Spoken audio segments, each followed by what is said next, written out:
Salam sejahtera dalam kasih Tuhan Yesus Kristus. Kembali saya ucapkan selamat pagi dan selamat kita akan sehidangan dengan Tuhan lewat kebenaran firman Tuhan. Puji Tuhan, ada dua hal yang perlu kita nikmati pada hari ini, di mana kita boleh merayakan hari kemerdekaan Republik Indonesia yang ke-80, dan momen yang kedua di mana hari ini merupakan hari pertama kita beribadah di tempat ini.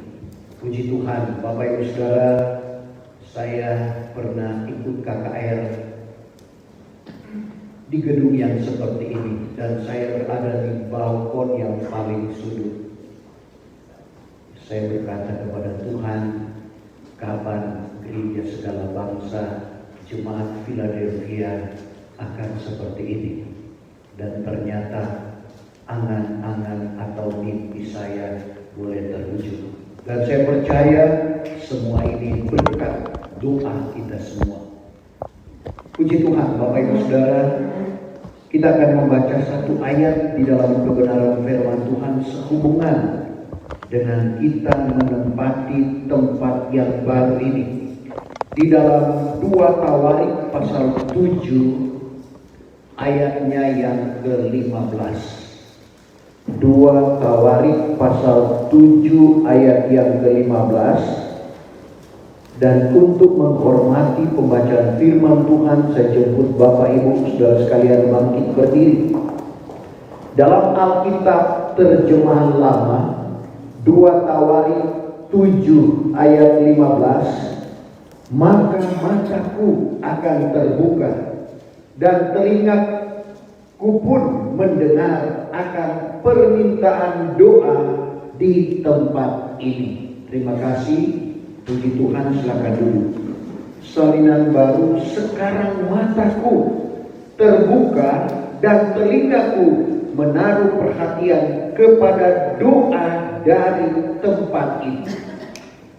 Kalau kita membaca firman Tuhan di dalam pasal yang ke-7 ini, menceritakan bagaimana Sulaiman menyelesaikan Ka'bah Tuhan, sehingga pada waktu itu kemuliaan Tuhan turun di tengah-tengah rumah Tuhan itu, sehingga imam-imam tidak bisa masuk karena kemuliaan Tuhan yang luar biasa yang terjadi di tempat itu.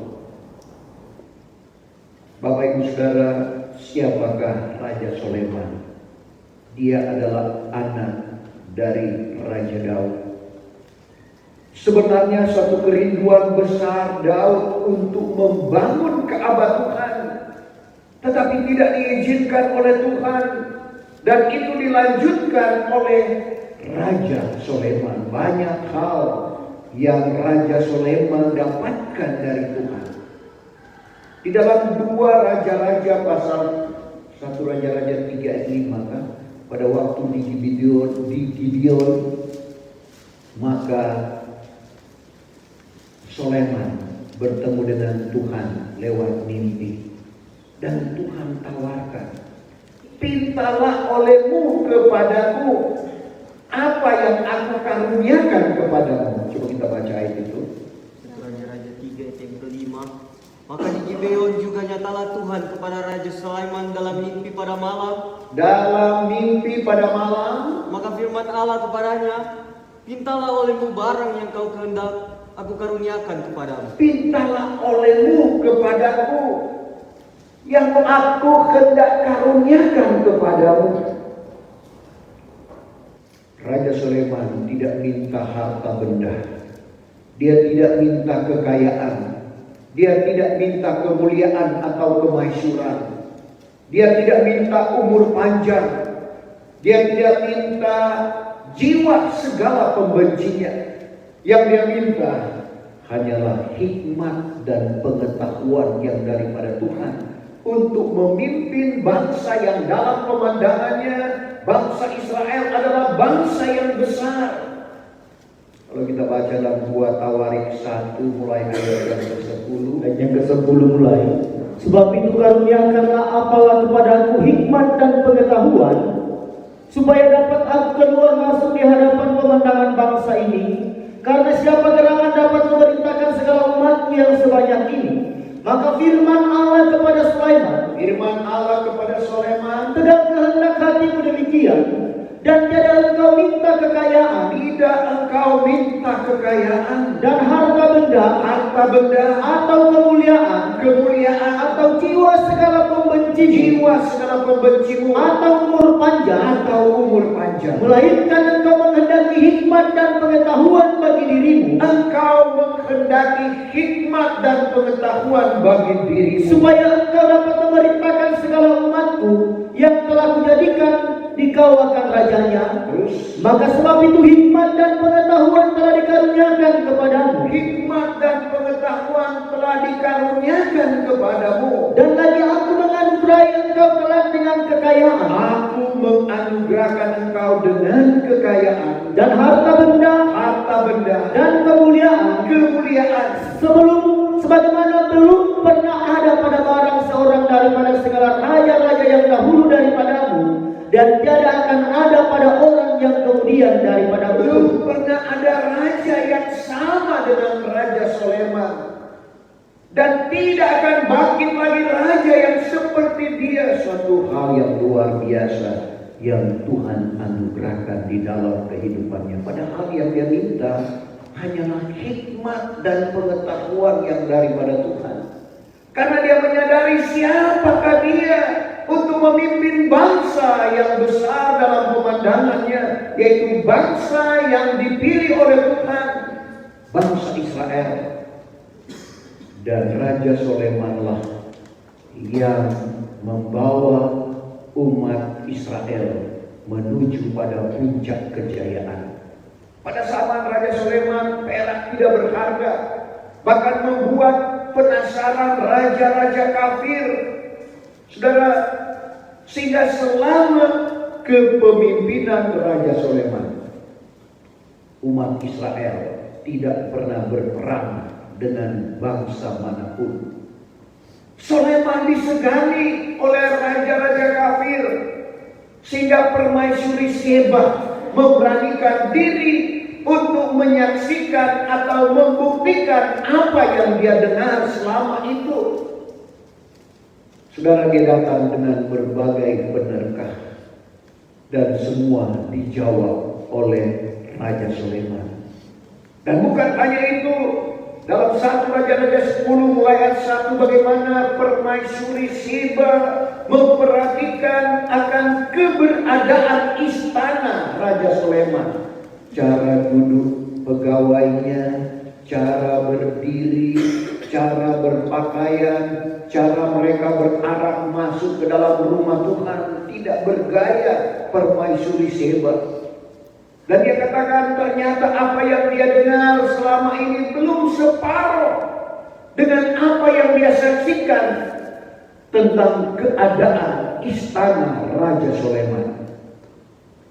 Bapak Ibu Saudara yang terkasih di dalam Tuhan, setelah Raja Sulaiman mempersembahkan korban kepada Tuhan, di mana kemuliaan Tuhan turun di Ka'bah Tuhan, dan biarlah itu juga berlaku di Ka'bah Tuhan ini, sehingga dalam pembacaan kita, maka mataku, yaitu mata Tuhan, akan terbuka, dan telinganya pun mendengar akan permintaan doa di tempat ini.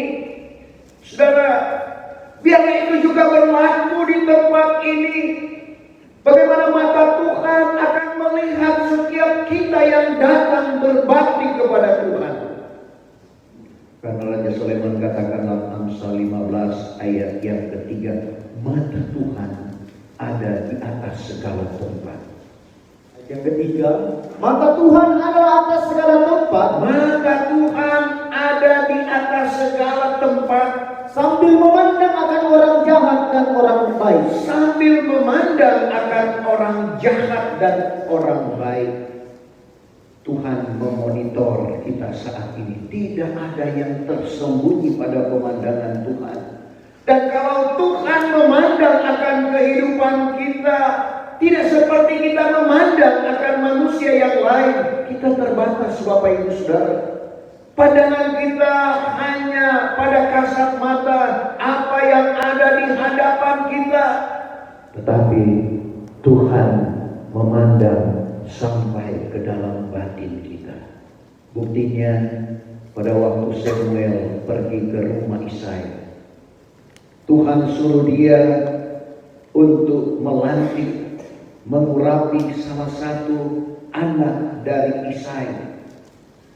Dan waktu itu Tuhan belum sampaikan kepada Samuel, Tuhan cuma suruh pergi engkau ke rumah Isai.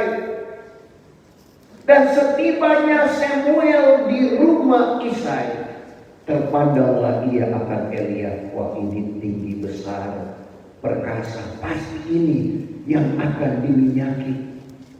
Itu pikirannya.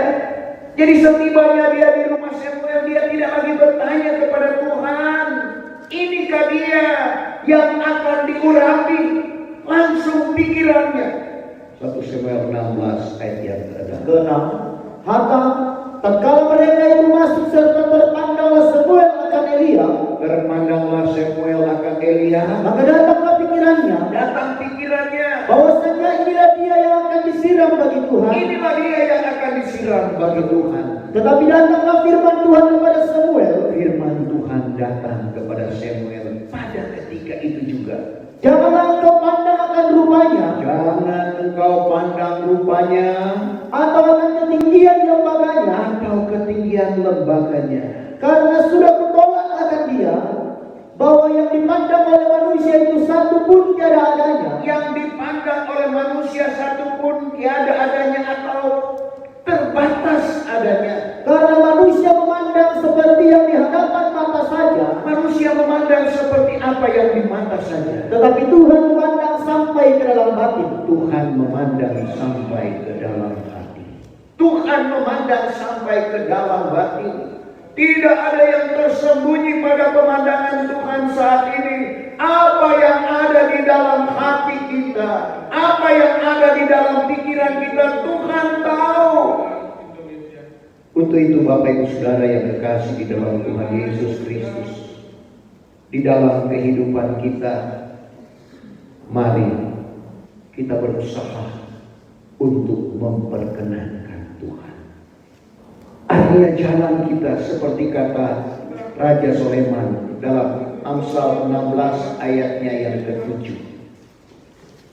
7. Jikalau jalan barang seorang memperkenankan Tuhan, Jikalau jalan barang seorang memperkenankan Tuhan, maka segala seterunya pun kelak diperdamaikan oleh Tuhan dengan dia. setru, musuh diperdamaikan oleh Tuhan. Jadi Bapak Ibu Saudara yang terkasih di dalam Tuhan Yesus Kristus, kita berusaha supaya kita memperkenankan Tuhan. Jangan kita hanya memperkenankan manusia. Paulus katakan kepada jemaat yang ada di Galatia, kalau dia hanya mau memperkenankan manusia, dia bukan hamba Tuhan, dia bukan hamba Kristus. Kepada jemaat yang ada di Galatia, karena jemaat yang ada di Galatia ini mulai terpengaruh dengan Injil yang lain, yang menurut Paulus itu bukannya Injil, tetapi ada orang yang mengharukan, ada orang yang mempengaruhi jemaat yang ada di Galatia supaya berpaling kepada Injil yang lain. Dan Paulus menasihatkan mereka.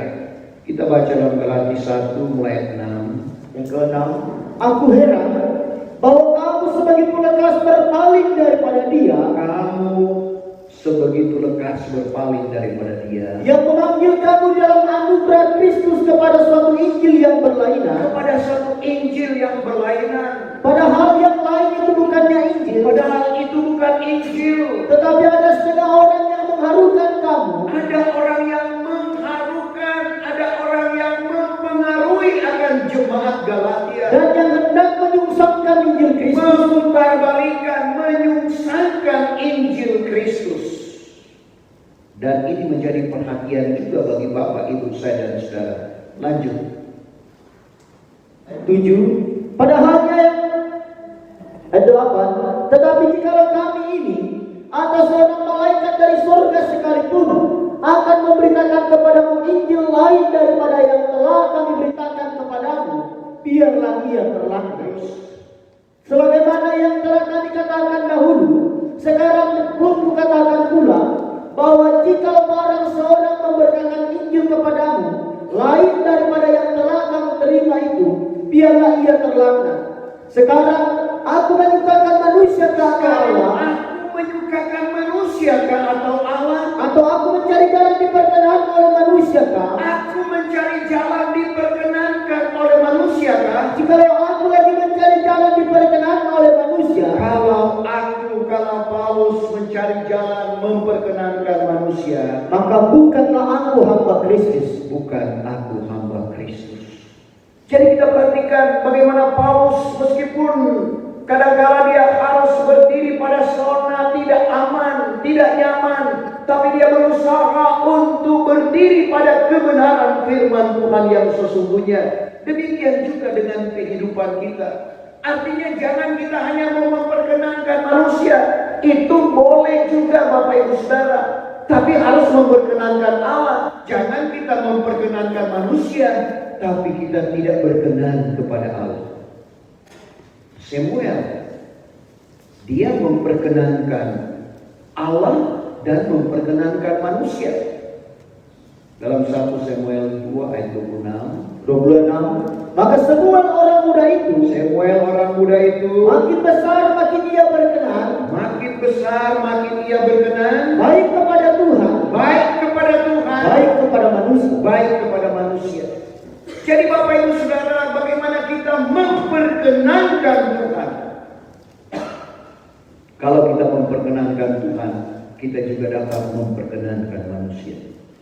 Saudara, sama dengan Tuhan Yesus dalam Lukas 2 ayat 52. Dia semakin besar, berkenan kepada Allah dan berkenan kepada manusia. Inilah yang Tuhan inginkan di dalam kehidupan kita. Sehingga apa yang terjadi Bapak Ibu Saudara? Di zaman Samuel, mahal firman. Kenapa? Karena tidak ada lagi wahyu pada sedia kala. Tetapi Samuel orang muda yang memperkenankan Tuhan, memperkenankan manusia.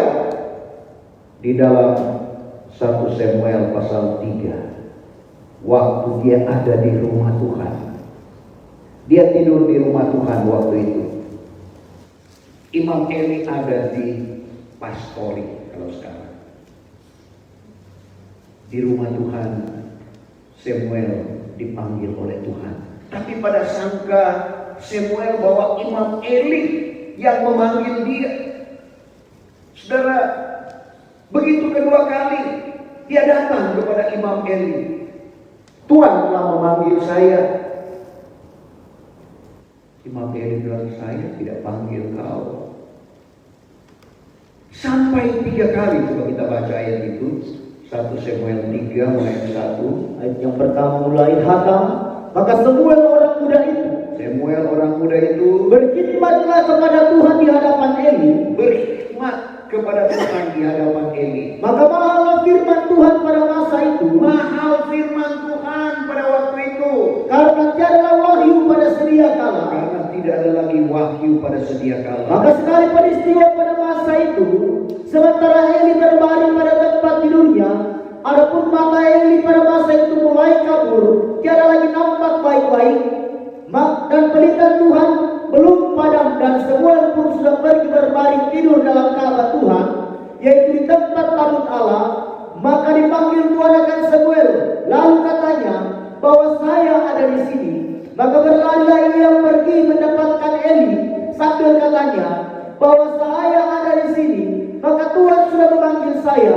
Tetapi sahut Eli, tiada aku panggil, balik juga engkau berbaring. Maka pergilah ia berlalu berbaring. Terus Maka kembali Tuhan memanggil Samuel. Maka Samuel pun bangunlah, lalu pergi mendapatkan Eli sambil katanya bahwa saya ada di sini. Maka Tuhan sudah memanggil saya. Maka sahut Eli, tiada aku panggil, hai anakku, balik saja engkau berbaring. Sampai 3 kali sekali lagi. Samuel, dia datang kepada Imam Eli. Luar biasa.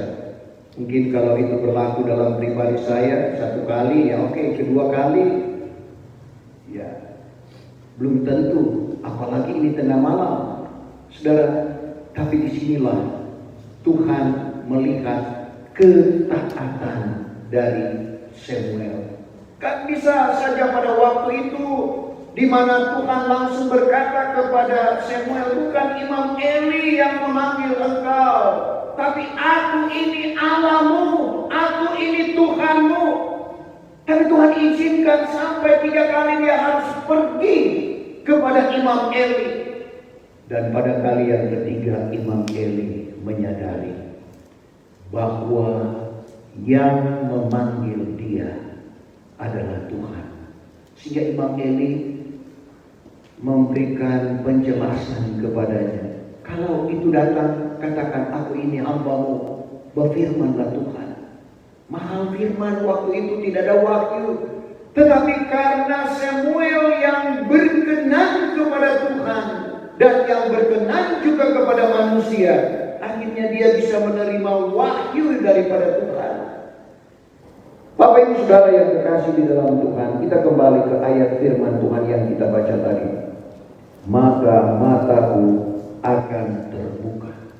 Artinya mata Tuhan memandang di tempat ini. Karena lebih khusus lagi apa yang dikatakan di dalam Mazmur pasalnya yang ke-34 ayatnya yang ke-16, mata Tuhan memandang kepada orang yang benar. Tadi mata Tuhan kepada semua orang, orang jahat maupun orang benar. Tetapi apa yang dikatakan oleh Daud dalam Mazmur 34 ayat 16, karena mata Tuhan ada memandang kepada segala orang yang benar. Mata Tuhan memandang kepada orang yang benar.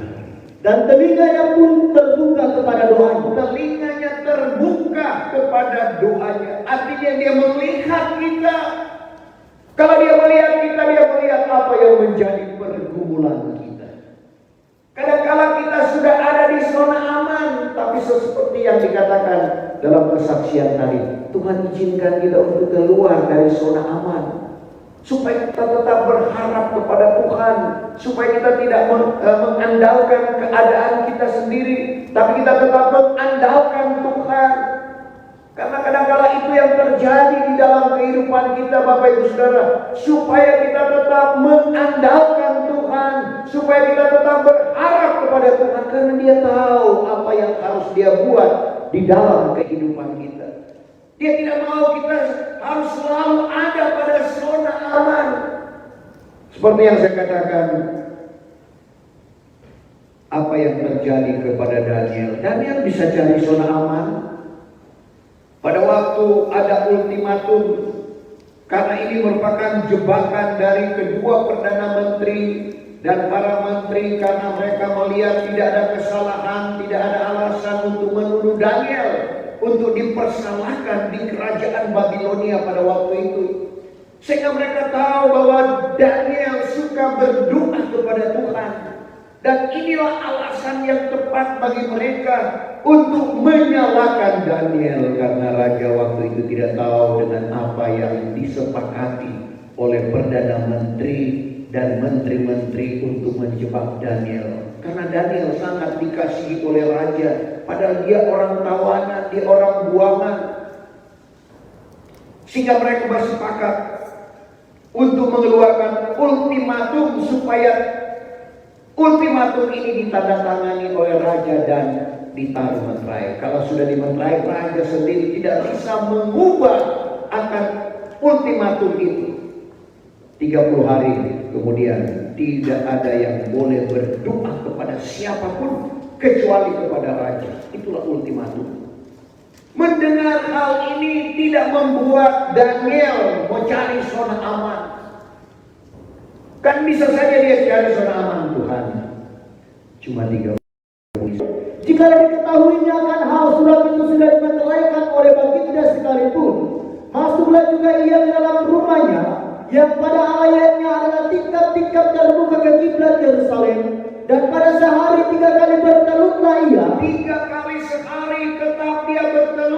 dan meminta doa dan mengucap syukur kepada Allahnya mengucap syukur kepada Allahnya seperti biasa dibuatnya dahulu. seperti biasa, seperti tidak ada ancaman.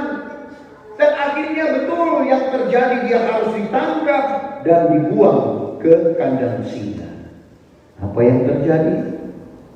Tuhan perdamaikan singa dengan dia. Karena tadi kita sudah baca Amsal 16 ayat 5 bahwa jalan orang yang memperkenankan Tuhan, musuhnya sekalipun diperdamaikan oleh Tuhan.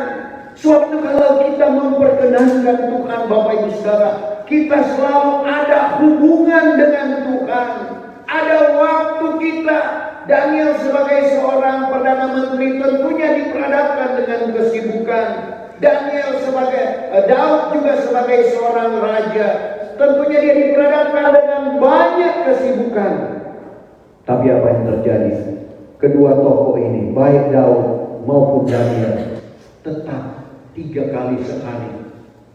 Daud dalam Mazmur 55 ayat 18, pagi, petang, tengah hari, dia menyaringkan suaranya kepada Tuhan. Tuhan mendengar doanya. Kalau kita memberi waktu juga kita kepada Tuhan, kita akan lihat bagaimana penyertaan Tuhan, bagaimana pertolongan Tuhan, bagaimana pembelaan Tuhan yang akan Dia nyatakan di dalam kehidupan kita. Sehingga kita tetap akan memperoleh kemenangan. Pada hari ini kita merayakan akan kemerdekaan Republik Indonesia yang ke-80. Kita juga sudah dimerdekakan. Seperti yang dikatakan oleh Paulus kepada jemaat yang ada di Roma, dalam Roma pasal yang ke-6 ayatnya yang ke-18. 18, setelah dimerdekakan daripada dosa, Setelah kita dimerdekakan daripada dosa, maka jadilah kamu hamba kepada kebenaran. kembali kita jadi hamba, bukan lagi hamba dosa, karena kita sudah dimerdekakan dari dosa. Kita perlu menjadi hamba kepada kebenaran. Sehingga Bapak Ibu Saudara yang terkasih di dalam Tuhan Yesus Kristus, kita akan melihat bagaimana campur tangan Tuhan di dalam kehidupan kita. Di mana dikatakan juga di dalam Yahya pasal yang ke-8 ayatnya yang ke-32. Kebenaran itu, kebenaran yang kita dengar, kebenaran yang kita lakukan saat ini. Bapak Ibu Saudara yang terkasih di dalam Tuhan Yesus Kristus, di mana kita akan lihat bagaimana kebenaran. Coba kita baca. Ayat 32. Dan kamu akan mengetahui kebenaran, dan kebenaran itulah akan memerdekakan kamu. Kebenaran itu yang memerdekakan kamu. Jadi Bapak Ibu Saudara sekalian, sekali lagi kebenaran yang kita telah terima, yaitu firman Allah yang benar, sebagaimana dikatakan dalam Yohanes 17 ayat 17, kuduskanlah mereka itu dalam kebenaran, firman-Mu itulah kebenaran. Firman yang kita sementara teliti atau sementara kita imani saat ini, yaitu kabar kesempurnaan.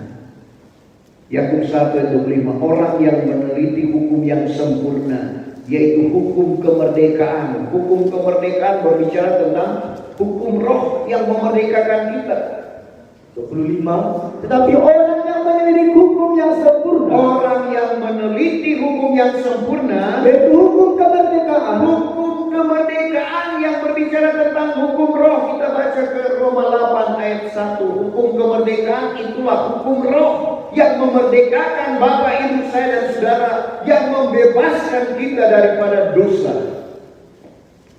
8 ayat 1. dan pertama, maka oleh sebab itu sekarang jangan lagi hukuman ke atas orang yang ada di dalam Kristus Yesus. Tidak ada hukuman orang yang ada di dalam Kristus Yesus. Karena hukum roh yang mengaruniakan hidup di dalam Kristus Yesus, Hukum roh yang ada di dalam Kristus Yesus sudah memerdekakan aku daripada hukum dosa dan maut. itulah yang memerdekakan kita dari hukum dosa dan hukum maut. Jadi Bapak Ibu Saudara yang terkasih, kita dimerdekakan oleh kebenaran. Lalu Yohanes 8 ayat 36, jikalau anak itu memerdekakan kamu, barulah merdeka kamu dengan sesungguhnya. Anak adalah Tuhan Yesus, Tuhan Yesus adalah firman. Kalau anak, Tuhan Yesus yang memerdekakan kita. Sekali lagi, jikalau anak itu memerdekakan kamu, barulah merdeka kamu dengan sesungguhnya. Kita dibebaskan dengan sesungguhnya. Tapi kita kembali harus menjadi hamba kepada kebenaran. Poin yang kedua dalam pembacaan tadi, dalam ayat 15, maka mataku akan terbuka dan telingaku pun mendengar akan permintaan doa di tempat ini. Telinga Tuhan akan mendengar. Karena kadang-kala Tuhan tidak mendengar doa kita. Kenapa? Coba kita baca Yesaya 59 ayat 1. Kejahatan yang membuat Tuhan tidak mendengar akan permintaan kita. Pertama, bahwasannya lengan Tuhan tidak singkat, Lengan Tuhan tidak singkat, sehingga tidak dapat Ia menolong kamu, sehingga Ia tidak dapat menolong kamu. dan telinganya pun tidak menjadi terlalu berat, Telinganya tidak terlalu berat, sehingga tidak Ia dapat mendengar. sehingga tiada Ia dapat mendengar.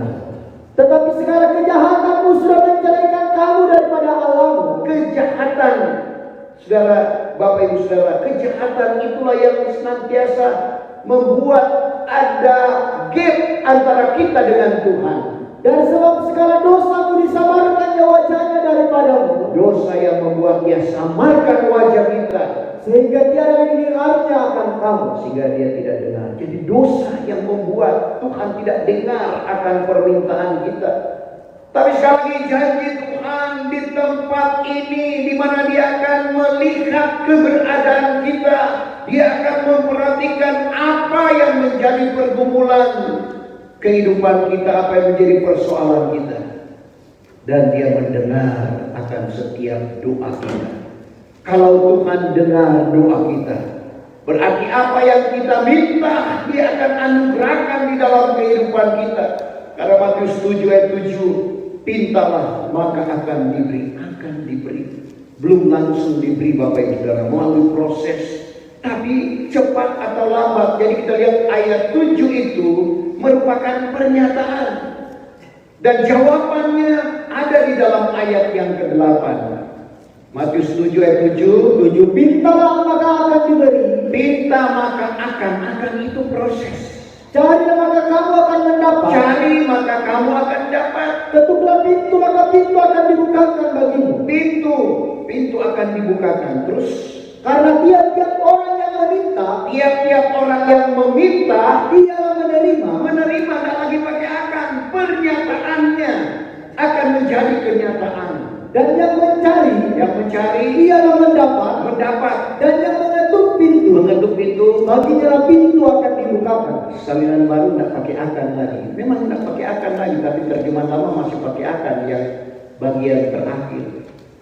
Jadi pernyataan Tuhan, permintaan kita Dia akan nyatakan. Memang melalui proses, tapi cepat atau lambat pasti Dia akan jawab setiap permintaan doa kita. Untuk itu seperti yang saya katakan, pada waktu saya ada di sudut, saya berdoa, Tuhan, kapan gereja segala bangsa Jemaat Philadelphia seperti ini? Dan ternyata pada hari ini itu boleh terwujud meskipun belum ditabiskan.